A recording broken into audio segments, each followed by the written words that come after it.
Hello and welcome back everyone. आज हम फिर से स्टार्ट करेंगे पकचोई के बारे में। जैसे कि लास्ट लेक्चर में हमने स्टडी किया था up to the harvesting practices of pak choi की, किस तरह से हार्वेस्टिंग की जाती है पकचोई की और कितने दिनों के बाद इस क्रॉप को हार्वेस्ट किया जाता है। नाउ हार्वेस्टिंग के बाद एक इम्पॉर्टेंट ऑपरेशन होता है, that is post harvest handling. यानी कि अगर इस क्रॉप की शेल्फ लाइफ को इम्प्रूव करना है और मार्केट में इसे ज़्यादा लंबे टाइम तक रिटेन रखना है, तो किस तरह से हम इसकी पोस्ट हार्वेस्ट मैनेजमेंट कर सकते हैं। तो आइए बात करते हैं पोस्ट हार्वेस्ट मैनेजमेंट के बारे में। जैसे कि आप यहाँ देख सकते हैं कि this is a well good and luxurious crop of harvested crop of pak choi. तो पोस्ट हार्वेस्ट हैंडलिंग में जितने भी आपके जो डैमेज्ड येलो लीव्स रहेंगे उन्हें हम रिमूव कर देंगे। जैसे कि आप यहाँ देख सकते हैं कि किसी भी प्रकार का कोई भी डैमेज्ड लीफ नहीं है। अगर कोई भी ऐसा लीफ पाया जाता है तो उस लीफ को हम हार्वेस्ट करने के बाद उस लीफ को हम बिल्कुल रिमूव करेंगे। देन हम प्रॉपर वॉशिंग और ड्रेनिंग करेंगे।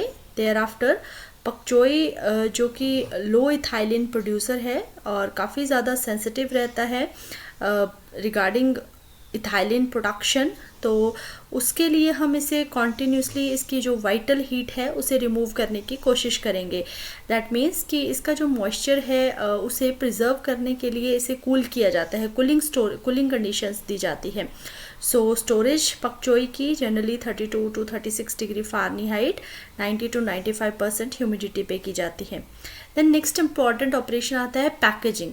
पैकेजिंग काफ़ी ज़्यादा इम्पॉर्टेंट ऑपरेशन है रिगार्डिंग द कल्चरल प्रैक्टिसेस। सो इसमें हम सबसे पहले जितने भी तरह के जो पैकेट्स रहते हैं जो कि सूटेबल हैं फॉर द लीफी वेजिटेबल्स, उन पैकेट्स को हम प्रॉपरली स्टरलाइज करेंगे। देन प्लास्टिक के बैग्स रहेंगे या कुछ कॉरुगेटेड बॉक्सेस रहेंगे, उनमें हम पैकेजिंग कर सकते हैं। जनरली पैकेजिंग जो है अपराइट पोजीशन में की जाती है और जो क्रेट्स हैं या बास्केट्स रहेंगी जिन्हें हम लोकल मार्केट्स में सेंड करते हैं, उनके लिए हम preferably non heading type leaves को सेलेक्ट करते हैं। This is the harvested and wrapping, किस तरह से रैपिंग की जाती है जेलेटिन शीट्स में। Then plant protection measures.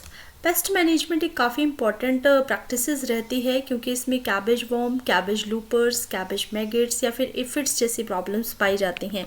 तो कैबेज वॉर्म जो कि पायरस रैपी की वजह से होता है, जिसमें कुछ जो लार्वे रहते हैं इस क्रॉप के इस कैबेज वॉर्म के, वो ग्रीन और लाइट येलो कलर के पाए जाते हैं।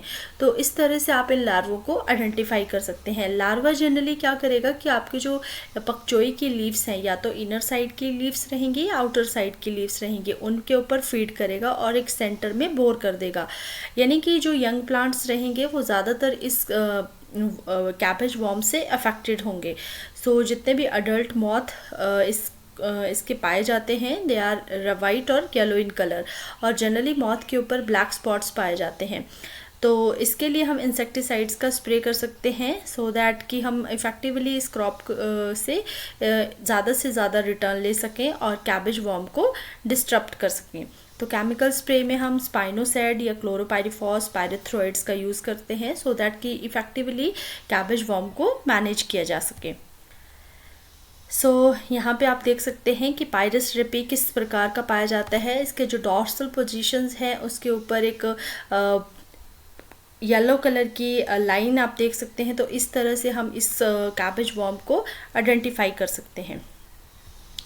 Then another insect pest cabbage worm, जो कि जैसे मैंने बताया कि इसके कैटरपिलर जनरली ग्रोइंग पॉइंट या सीडलिंग्स के ऊपर फीड करेंगे, तो इसके लिए हम स्प्रे कर सकते हैं मैलाथियन का।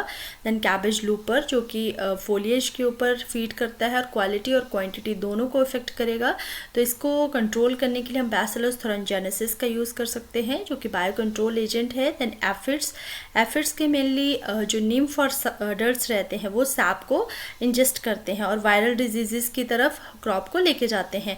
तो इन वायरल डिजीज़ से अगर हमें क्रॉप को सेव करना है तो हमें क्राइसोफेरे कार्नाई जैसे जो कुछ सक्सेसफुल बायोलॉजिकल कंट्रोल एजेंट्स हैं उनका यूज़ कर सकते हैं, क्योंकि इसमें एफिड्स जो है एक हनी ड्यू की सिक्रेशन करता है आपके लीफ के ऊपर, तो जिसकी वजह से फोटोसिंथेसिस कम हो जाएगी और बिल्कुल जो आपका प्रोड्यूस होगा वो अनअट्रैक्टिव रहेगा, अनरेंडर्ड रहेगा फॉर द मार्केट पर्पस।